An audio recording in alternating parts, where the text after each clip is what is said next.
नमस्ते बच्चों। तो आज हम समास के बाकी 4 भेद पढ़ेंगे। पिछले भाग में हमने देखा कि समास क्या होते हैं, समस्त पद क्या होते हैं और समास विग्रह किसे कहते हैं और समास के कितने प्रकार होते हैं। और उसमें हमने देखा था और सीखा था अव्ययी भाव समास क्या होता है, तत्पुरुष समास क्या होता है। तो आज हम समास के बाकी 4 भेदों के बारे में जानेंगे। तो आप सब जानते हैं बच्चों, समास के कितने भेद होते हैं। समास के 6 भेद होते हैं। अव्ययी भाव समास, तत्पुरुष समास, कर्मधारय समास, द्विगु समास, द्वंद्व समास और बहुव्रीहि समास। तो हमने पिछले भाग में अव्ययी भाव समास और तत्पुरुष समास के बारे में पढ़ा था। तो आज हम कर्मधारय समास देखेंगे, द्विगु समास देखेंगे, द्वंद्व समास और बहुव्रीहि समास के बारे में जानेंगे।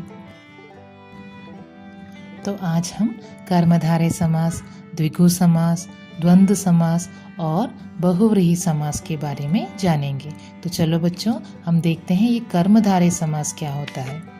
तो हम अगला समास पढ़ेंगे, कर्मधारय समास।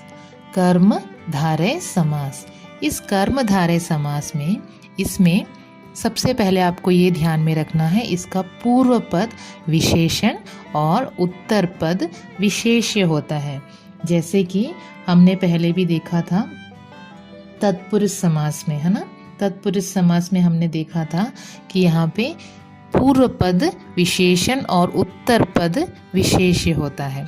तो ये ध्यान में रखिए, इसमें पूर्व पद विशेषण और उत्तर पद विशेष्य होता है। अब उदाहरण सहित हम देखेंगे।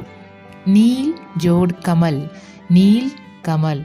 यहाँ पे नील क्या हो गया, विशेषण हो गया। कमल क्या हो गया, विशेष्य हो गया। नील कमल समस्त पद हो गया। नीला है जो कमल, नीला है जो कमल, वो समास विग्रह हो गया। तो आप यहाँ पे देख सकते हो, नील कमल, नील क्या है, विशेषण है, कमल विशेष्य है और नील कमल समस्त पद है। नीला है जो कमल, ये हो गया समास विग्रह। अब दूसरी बात क्या ध्यान में रखनी है, दोनों पदों के बीच उपमेय उपमान का संबंध होता है। दोनों पदों के बीच उपमेय उपमान का संबंध होता है। ये उपमेय क्या होता है, जिसकी विशेषता बताई जा रही हो, जैसे कि मतलब संज्ञा या सर्वनाम की किसी भी शब्द की विशेषता, संज्ञा या सर्वनाम शब्द की विशेषता बताई जा रही हो, उसे उपमेय कहते हैं। तो यहाँ पे दोनों पदों के बीच उपमेय उपमान का, दोनों पदों के बीच उपमेय उपमान का संबंध होता है। जैसे कमल जोड़ नयन, कमल नयन, कमल हो गया उपमान, नयन हो गए उपमेय। कमल नयन, ये हो गया समस्त पद।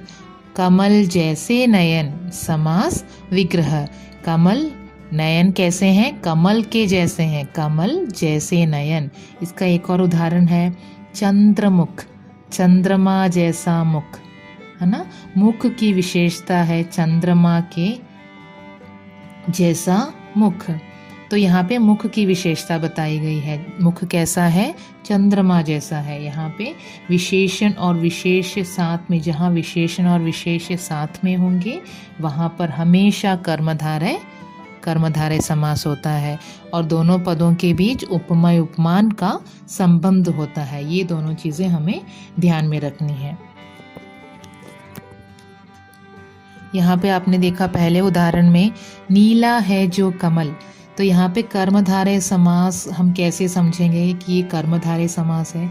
यहाँ पे एक और चीज़ आप ध्यान में रख सकते हो कि है जो, नीला है जो कमल, यहाँ पे हमने है जो पद का प्रयोग किया है। इनके बीच में, नीला और कमल के बीच में है जो का प्रयोग किया है।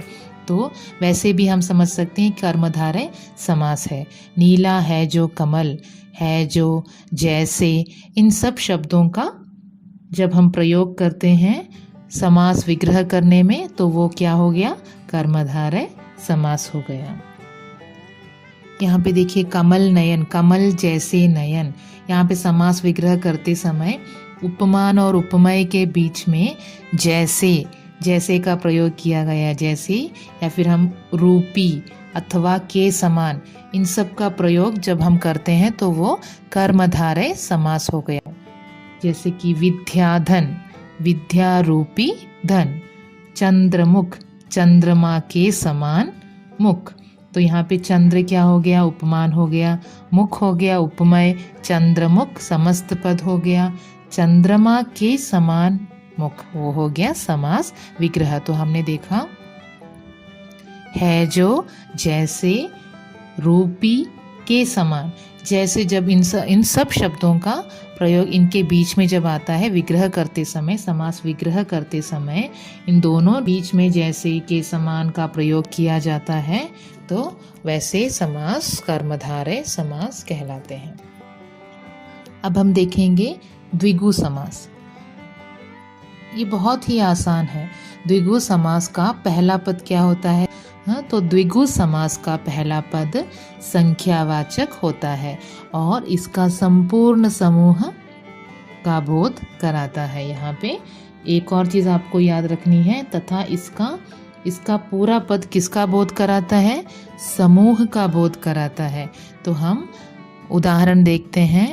नवरत्न, नवरत्न क्या हो गया? समस्त पद। यहाँ पे नव हो गया पूर्व पद, रत्न हो गया उत्तर पद, ये दोनों हो गए समस्त पद। तो जब इसका समास विग्रह किया, देखिए 9 रत्नों का समूह, 9 रत्नों का समूह। 9 क्या है? संख्या है। तो 9 आपको गिनतियां मालूम है ना। तो यहाँ पे जब यहाँ पे संख्या आती है सबसे पहले, पहला पद जब सबसे पहला, इस द्विगु समास का जब सबसे पहला पद संख्यावाची होता है, जो संख्या होती है 9, 9 क्या है? संख्या है। तो 9 रत्नों का समूह, 9 रत्नों का समूह, रत्नों का समूह है। और यहाँ पे एक और चीज आपको जल्दी से पहचान सकते हो आप, यहाँ पे जब समूह आता है, समूह का बोध कराता है तो वो द्विगु समास होता है। जैसे कि पंचवटी, पंच क्या होता है? 5 वटों का समूह। यहाँ पे 5 हो गया पहला पद, पंच हो गया पहला पद, पंच का मतलब 5 संख्यावाचक है, संख्यावाची है, वो संख्या है। और 5 वटों का समूह क्या हो गया? वो इसका संपूर्ण पद समूह का बोध कराता है। क्या कराता है? 5 वटों का समूह, वो भी द्विगु समास हो गया। वटों का मतलब क्या है? वृक्षों का समूह, 5 वृक्षों का समूह। वटों का मतलब है वृक्ष, वृक्षों का समूह। तो ये हो गया द्विगु समास। तो हम अगला समास देखते हैं, द्वंद्व समास। द्वंद्व समास में हम इसे कैसे पहचान सकते हैं? द्वंद्व समास में पूर्व पद और उत्तर पद दोनों ही प्रधान होते हैं। तो द्वंद्व समास में पहले ये ध्यान में रखिए, पूर्व पद और उत्तर पद दोनों ही प्रधान होते हैं। दूसरी चीज क्या ध्यान में रखनी है हमें? इन समस्त पदों का विग्रह करने पर और अथवा या का प्रयोग होता है। यहाँ पे और या, और अथवा या का प्रयोग होता है। इन समस्त पदों का जब हम विग्रह करते हैं तो यहाँ पे और अथवा या का प्रयोग होता है। हम इसे उदाहरण सहित सीखेंगे। उसके बाद तीसरी चीज हमें ये याद रखनी है, इन दोनों पदों को हम इसे कैसे पहचान सकते हैं कि ये द्वंद्व समास है? यहाँ पे दोनों पदों के बीच योजक का चिन्ह लगता है, योजक का चिन्ह लगता है। योजक का चिन्ह कैसा होता है आप वहाँ देख सकते हो। यहाँ पे दोनों पदों के बीच योजक का चिन्ह लगता है। यहाँ पे अब कुछ उदाहरण देखते हैं हम। दाल रोटी, दाल और रोटी, यहाँ पे और का प्रयोग किया गया है। हार जीत, हार या जीत, यहाँ पे या का प्रयोग किया गया है। तो हार जीत, हार या जीत, यहाँ पे या का प्रयोग किया गया है। इन समस्त पदों का विग्रह करने पर और अथवा या का प्रयोग किया गया है। तो यहाँ पे हम देख सकते हैं, सबसे पहले हम द्वंद्व समास को कैसे पहचान सकते हैं? जब इनका विग्रह करते समय योजक का चिन्ह, या फिर हम इन समस्त पदों का विग्रह करते समय और अथवा या का प्रयोग जब हम एवं, या, तथा आदि का जब हम प्रयोग करेंगे तो ये क्या हो गया, द्वंद्व समास हो गया। तो दोनों पदों के बीच योजक का चिन्ह लगता है, उसे बहुत आसानी से हम पहचान सकते हैं। अगर उन पदों के बीच में, दोनों पदों के बीच में अगर योजक का चिन्ह दिखाई दिया तो आप समझ लीजिए वह द्वंद्व समास हो गया। तो यहाँ पे ये दोनों पद एक दूसरे, कभी कभार ये दोनों पद, ज़्यादातर ये दोनों पद एक दूसरे पद के विलोम होते हैं, लेकिन ये हमेशा नहीं होते। ज़्यादातर ये एक हार जीत, ये हो गया विलोम शब्द, ज़्यादातर विलोम शब्द होते हैं लेकिन हमेशा नहीं होते। और हमें ये ध्यान में रखना है, जिन चीज़ों को हमारे साथ हम रख सकते हैं, जैसे कि एक ही समय में एक ही चीज़ हम कर सकते हैं। यहाँ पे आप देख सकते हो, यहाँ पे आप कैसे पहचानो कि हमें और लगाना है या फिर या लगाना है, हम कैसे जानेंगे? तो आप पहले उन समस्त पदों को देखिए। दाल रोटी, दाल आप या फिर दाल खा सकते हो और उसके साथ रोटी भी खा सकते हो, दाल और रोटी एक साथ खा सकते हो, तो वहाँ पे आप लगा सकते हो और, एंड, इंग्लिश में उसमें एंड लगता है, और का मतलब है एंड, दाल और रोटी। और यहाँ पे देखिए हार जीत, यहाँ पे हार जीत, हार हो गया विलोम शब्द, हार जीत विलोम शब्द हो गया।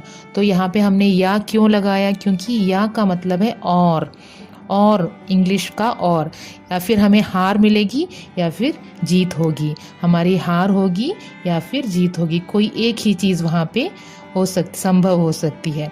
यहाँ पे दोनों संभव हो सकते हैं, दाल और रोटी हम एक साथ खा सकते हैं, तो यहाँ पे और लग गया। माता और पिता, माता और पिता हमारे दोनों एक साथ हो सकते हैं, तो वहाँ पे माता और पिता लग गया। पे एक और उदाहरण हम बता सकते हैं, पाप पुण्य।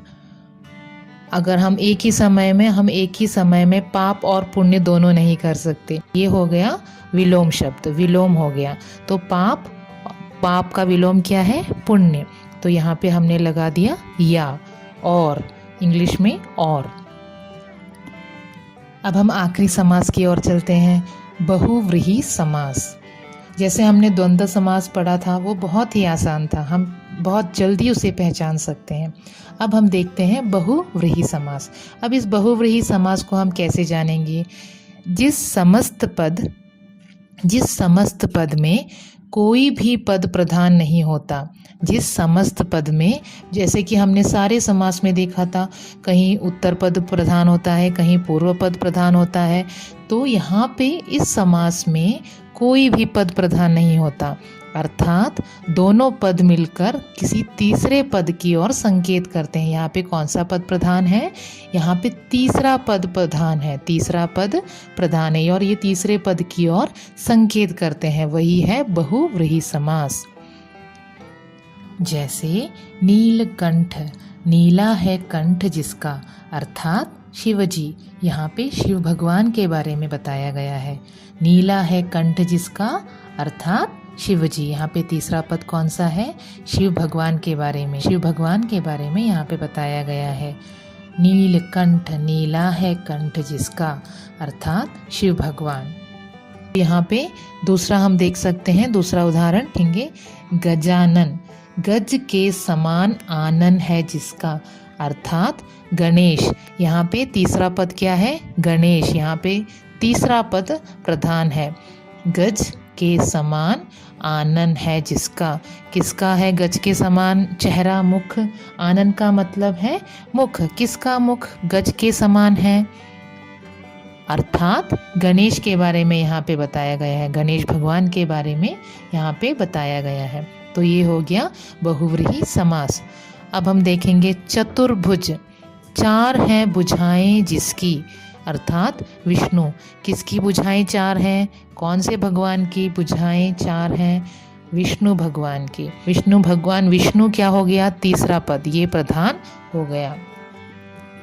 को आप आसानी से पहचान सकते हो, यहाँ पे ज़्यादातर देवी देवताओं के नाम पर्यायवाची शब्द समूह के लिए एक शब्द आता है। या फिर हम कह सकते हैं यहाँ दोनों ही पद प्रधान नहीं हैं, लेकिन दोनों पदों के माध्यम से किसी अन्य अर्थ का बोध करा रहे हैं, वह वहाँ बहुव्रीहि समास होता है। अब हम जानेंगे बहुव्रीहि और कर्मधारय समास में अंतर। हम कैसे पहचानेंगे कि ये कर्मधारय समास है या बहुव्रीहि समास है? तो जैसे हमने पहले भी कहा था, कर्मधारय समास में पूर्व पद उत्तर पद में विशेषण विशेष्य या उपमेय उपमान का संबंध होता है, जबकि बहुव्रीहि समास में दोनों पद मिलकर किसी तीसरे पद की ओर संकेत करते हैं। तो हम इसे उदाहरण सहित समझेंगे। कमल नयन, यहाँ पे आप देखिए कमल जैसे नयन, तो पहले भी आपको बताया गया था, यहाँ पे हमने जैसे का प्रयोग किया है। पूर्व पद और उत्तर पद के बीच में आप देख सकते हैं जैसे का प्रयोग किया था। कमल जैसे नयन, यहाँ पे किसके बारे में बताया गया है हमने ये नहीं लिखा है, तो हम उसे अच्छी तरह पहचान सकते हैं कि ये कर्मधारय समास है। कमल जैसे नयन, तो नयन कैसे हैं? कमल के जैसे हैं, तो यहाँ पे हम कर्मधारय समास कह सकते हैं। अब दूसरा हम देखते हैं कैसे हम बहुव्रीहि समास में बदल सकते हैं। कमल नयन, कमल जैसे नयनों वाले, तो ये दोनों पद प्रधान नहीं है, ये किसी तीसरे पद की ओर संकेत कर रहे हैं जो यहाँ पे प्रधान है, वो है श्री कृष्ण के बारे में यहाँ पे बताया गया है। कमल जैसे नयनों वाले अर्थात श्री कृष्ण। तो आप समझ गए ये बहुव्रीहि समास है। यहाँ पे देख सकते हो आप, यहाँ पे कमल जैसे नयनों वाले, ये कौन है? कमल जैसे नयनों वाले, उनके बारे में भी यहाँ पे बताया गया है, तीसरे पद की ओर संकेत किया गया है, तो ये है बहुव्रीहि समास हो गया। तो आप समझ गए कि कर्मधारय समास और बहुव्रीहि समास को हम कैसे जान सकते हैं, हम कैसे आसानी से हम उसके अंतर को जान सकते हैं। कमल नयन, कमल जैसे नयन, ये कर्मधारय समास। कमल नयन, कमल जैसे नयनों वाले अर्थात श्री कृष्ण, है ना, यहाँ पे श्री कृष्ण के बारे में बताया गया है, वो बहुव्रीहि समास हो गया। तो बच्चों आप समास जान गए होंगे, समास क्या है, समास समस्त पद क्या है, समास विग्रह क्या होता है, समास के कितने भेद होते हैं, और इन सब समास में कौन कौन से पद प्रधान होते हैं और सरल रूप से हम उसे जान सकते हैं, और बहुव्रीहि समास और कर्मधारय समास में क्या क्या अंतर होते हैं। तो ये सब हम इस समास में हम यहाँ पे जान गए। तो धन्यवाद बच्चों, अगले पाठ के साथ हम फिर मिलेंगे।